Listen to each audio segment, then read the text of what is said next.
রংছাতি নামে একটি ছোট গ্রাম ছিল। সেই গ্রামে বাস করত রতন আর সালমা। বিয়ে হয়েছে অনেক দিন হল, কোনো সন্তান হয়নি। শোন সালমা, 15 বছর বিয়ের বয়স, আজও বাবা ডাক শুনতে পারলাম না। তুমি কি বুঝলে? সালমা বলল, আমি কি করব? আল্লাহ যদি না দেয়? তুমি রাগ করছো কেন? আল্লাহ একদিন না একদিন দিবে। রতনের রাগ করে ঘরের থেকে বাড়িয়ে যায়। সালমা দৌড়ে উঠানে আসে।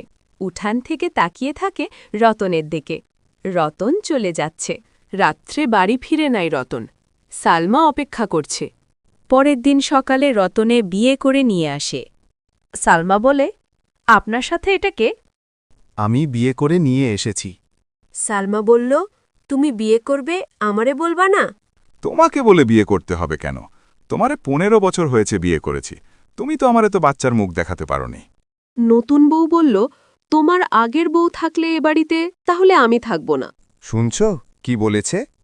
তুমি আমার এই বাড়ি থেকে এক্ষুনি বাড়িয়ে যাও। পরে সালমা চলে যায়। কয়েক বছর পর নতুন বউ সামিরা বলল, এই সংসারে আর না, তোমার ঘরে থাকলে পোলাপানের মুখ দেখতে পারবো না, তাই আমি চলে যাচ্ছি, আমার আটকাবে না। এই বলেই চলে যাচ্ছে সামিরা।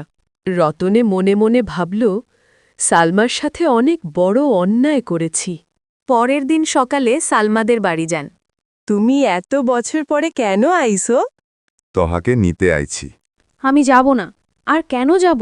তোমার কাছে আমার তো কোনো দাম নেই। এবারের মতো আমারে মাফ করে দাও, আরে এ ভুল হবে না।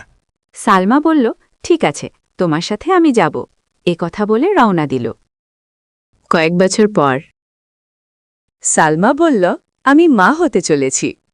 রতন অনেক খুশি, এভাবে শান্তিতে বাস করতে লাগল।